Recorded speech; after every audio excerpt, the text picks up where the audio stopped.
सवाल नंबर 1, बीमा या इंश्योरेंस क्या है और क्यों किया जाता है? दरअसल बीमा या इंश्योरेंस उस साधन को कहता है जिसके द्वारा कुछ शुल्क, जिसे प्रीमियम कहता है, देकर हानि का जोखिम दूसरे पक्ष बीमाकार या बीमाकर्ता पर डाला जा सकता है।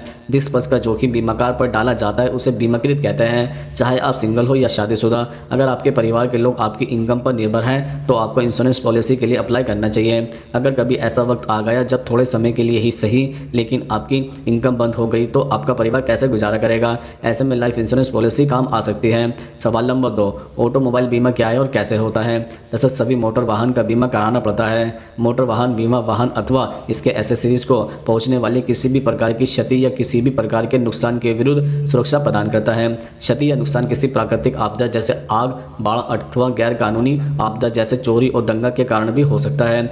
ऑटोमोबाइल बीमा आपको तीसरे पक्ष की वैधानिक देयता से भी सुरक्षा या सुरक्षित रखता है जो दुर्घटना से होने वाले नुकसान की स्थिति में होती है। सवाल नंबर 3, स्वास्थ्य बीमा या हेल्थ इंश्योरेंस क्या होता है? दरअसल स्वास्थ्य बीमा आपके चिकित्सक उपचार पर होने वाला व्यय के विरुद्ध सुरक्षा है। बीमा सुरक्षा की सीमा बीमा की राशि तक ही होती है। स्वास्थ्य उपचार अत्यंत महंगा हो सकता है। स्वास्थ्य बीमा स्वास्थ्य उपचार के व्यय की क्षतिपूर्ति प्रदान करता है। यदि उपचार बीमा की अवधि के दौरान किया गया हो, स्वास्थ्य बीमा पॉलिसी कर में छूट भी दिलाती है। स्वास्थ्य बीमा कंपनी 50 वर्ष की उम्र तक के व्यक्ति को बीमा सुरक्षा प्रदान करती है। सवाल नंबर 4, यात्री बीमा क्या है और कैसे किया जाता है? जैसे यात्री बीमा एक ऐसी योजना है जो आपकी समुद्रपास या विदेश यात्रा के दौरान होने वाली वित्तीय क्षति के विरुद्ध सुरक्षा प्रदान करती है। आप विभिन्न उद्देश्य हेतु विदेश से यात्रा कर सकते हैं, जैसे छुट्टी बिताने, शिक्षा या अपने किसी महत्वपूर्ण बिजनेस मीटिंग के लिए। इस दौरान आपको बीमा सुरक्षा देने हेतु विदेश यात्रा बीमा उपलब्ध है। यह बीमा आपको आपका सामान खो जाने, यात्रा के दौरान चिकित्सीय आपदा स्थिति अथवा दुर्घटना की स्थिति में आर्थिक सुरक्षा प्रदान करता है। सवाल नंबर 5, गृह बीमा क्या है और क्यों किया जाता है? जैसे गृह बीमा एक सुरक्षा है जो आपको आपके घर को प्राकृतिक अथवा मानव निर्मित आपदा से होने वाले नुकसान की स्थिति में प्राप्त होती है। घर का ढांचा और उसके अंदर के आपके सामान दोनों बीमा योग्य होते हैं। गृह बीमा पॉलिसी के अंतर्गत सभी प्राकृतिक एवं मानव निर्मित आपदा जैसे आग, भूकंप, आकाशीय बिजली, बाढ़, दंगा, हड़ताल, दुर्घटना, वंश की गई क्षति, चोरी, आतंकवाद इत्यादि आती है। सवाल नंबर 6, टर्म इंश्योरेंस क्या है और क्यों करना चाहिए? दरअसल टर्म इंश्योरेंस मूल रूप से एक सुरक्षा योजना है जो बीमा धारक के निधन के बाद उसके परिवार को निर्धारित वित्तीय सहायता प्रदान करती है। आपकी गैर मौजूदगी में परिवार को वित्तीय संकट के खिलाफ सुरक्षा या सुरक्षित करने का यह सबसे अच्छा तरीका है।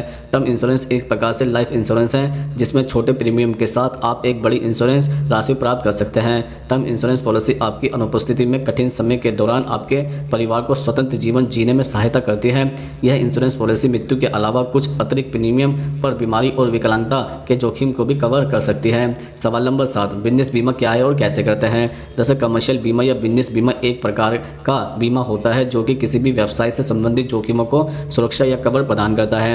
व्यवसायियों को विभिन्न व्यावसायिक जोखिम से आर्थिक मदद करने में बाजार में कई कमर्शियल बीमा पॉलिसी उपलब्ध हैं। यह बीमा किसी दुकान, मॉल, कारखाने, गोदाम या वाहन के लिए हो सकता है। कमर्शियल बीमा व्यवसायियों को किसी भी अचानक होने वाले नुकसान से सुरक्षा प्रदान करता है। कमर्शियल बीमा पॉलिसी में दुकानदारों का बीमा, वेयरहाउस बीमा, ट्रांजेक्शन बीमा, प्रोजेक्ट और पब्लिक लाइबिलिटीज़ बीमा, कर्मचारी लाइबिलिटी बीमा, मैरीन बीमा, संपत्ति बीमा आदि हैं। यह पॉलिसी किसी भी समस्या के मामले में व्यवसाय के मालिकों को सुरक्षा प्रदान करती है। सवाल नंबर 8, जीवन बीमा या लाइफ इंश्योरेंस क्या होता है? दरअसल जीवन बीमा या लाइफ इंश्योरेंस एक अनुबंध है जो इंश्योरेंस कंपनी और बीमित व्यक्ति के बीच होता है।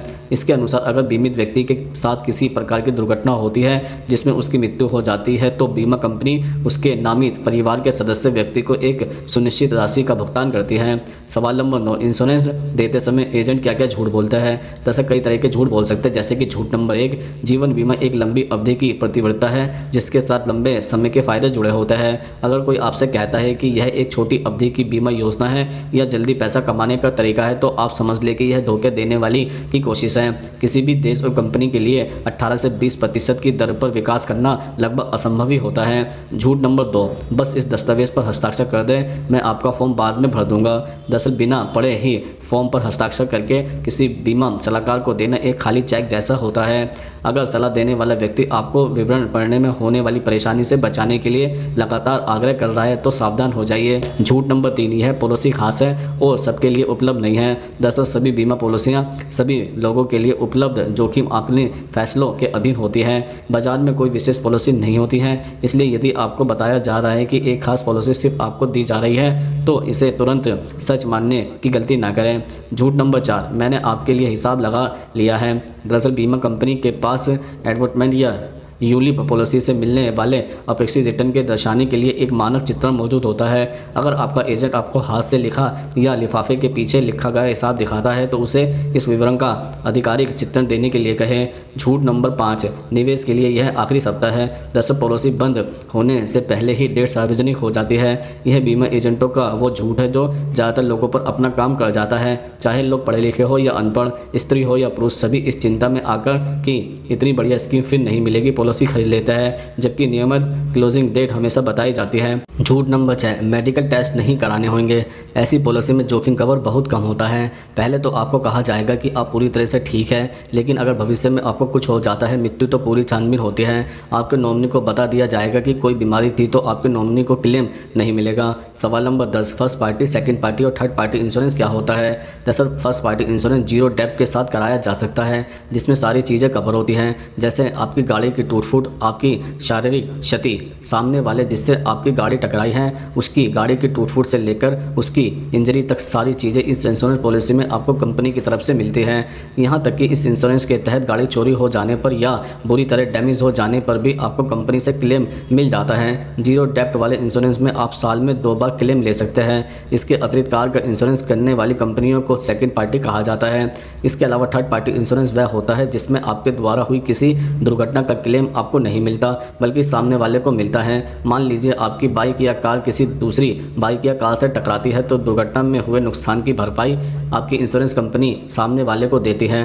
थर्ड पार्टी इंश्योरेंस में यदि आपकी बाइक या कार चोरी भी हो जाए तो उसका क्लेम आपको नहीं मिलता है, क्योंकि चोरी इसमें कवर नहीं होती और थर्ड पार्टी इंश्योरेंस के तहत सिर्फ सामने वाली पार्टी को लाभ मिलता है। तो आपके वाहन से दुर्घटनाग्रस्त हुआ है, मान के चलिए यह इंश्योरेंस गाड़ी के पेपर पूरे रखने की प्रक्रिया के तहत ही कराया जा सकता है। सवाल नंबर 11, ऑनलाइन इंश्योरेंस लेने के क्या फ़ायदे होते हैं। जैसे डिजिटल बीमा या ऑनलाइन इंश्योरेंस के कई फ़ायदे हो सकते हैं, जैसे कि इससे समय तो बचता ही है, यह वितरण लागत कम करता है जिससे बीमाकर्ता को उपभोक्ताओं को लाभ पहुंचाने में मदद मिलती है। एजेंट या ब्रोकर के बगैर उपभोक्ता अपने फैसले के आधार पर लाभ के वास्तविक दावे के झांसे में आए बिना किसी पॉलिसी खरीद सकते हैं। मूल्य, गुणवत्ता और अन्य विशेषताओं के आधार पर विभिन्न बीमा उत्पादों के बीच निष्पक्ष तुलना या विश्लेषण से उपभोक्ता को अपनी निजी जरूरतों के मुताबिक हर उत्पाद के फायदे और नुकसान के आकलन का मौका भी मिलता है। उपभोक्ता क्रेडिट कार्ड या डेबिट कार्ड, ऑनलाइन बैंकिंग या अन्य विकल्पों के जरिए भुगतान कर सकते हैं।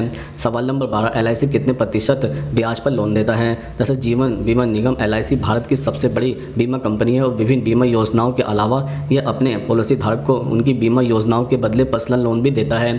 LIC पॉलिसी के बदले मिलने वाले पर्सनल लोन की ब्याज दर 9% से शुरू होती है और इसकी भुगतान अवधि 5 साल तक की होती है। आप विभिन्न आर्थिक जरूरतों जैसे कि मेडिकल खर्च, विवाह, शिक्षा आदि के लिए अपनी इंश्योरेंस पॉलिसी के सरेंडर वैल्यू की 90% तक लोन राशि ले सकते हैं।